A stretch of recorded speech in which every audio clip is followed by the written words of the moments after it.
Hello everyone and welcome back to our channel Unif Craft hope. आज की video में English crash course में हम बात करने वाले हैं सेंटेंसेस की।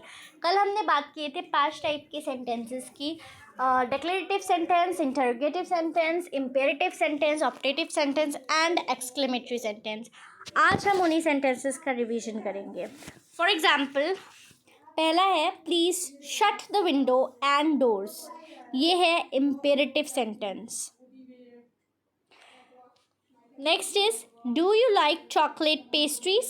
Questionable interrogative sentence. Third is, my name is Astrid Gracie.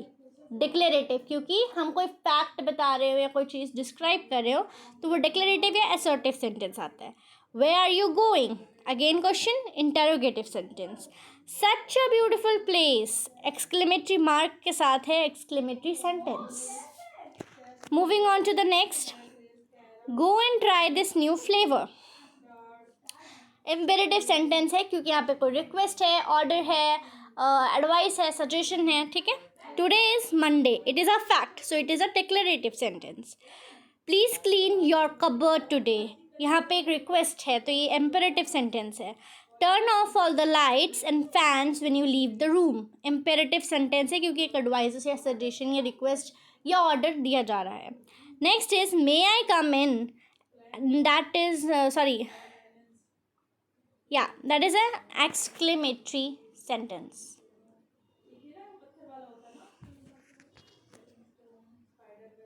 May I come in is a interrogative sentence. I'm sorry for that. It is an interrogative sentence. May I come in? आप question पूछ रहे हैं। Moving on to the next, यहाँ पे मैंने आपके लिए कुछ क्वेश्चंस तैयार किए हैं। How would you like your coffee? I love reading story books. Never tell lies. The earth revolves around the sun. Alas, we lost the trophy. And next, hooray, we won the competition. Asia is the largest continent. Always respect your elders. Do you know where Peter lives?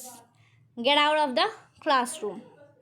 ये हैं आपके 10 sentences और इसके answers इसी PDF में है जो कि मैं आपको टेलीग्राम पे सेंड करूँगी। आप इसके आंसर्स हम चेक कर सकते हैं वहाँ पर और साथ ही अपने आंसर्स भी रेडी रखिएगा ताकि आप इसमें टैली कर सकें। That was it for the video.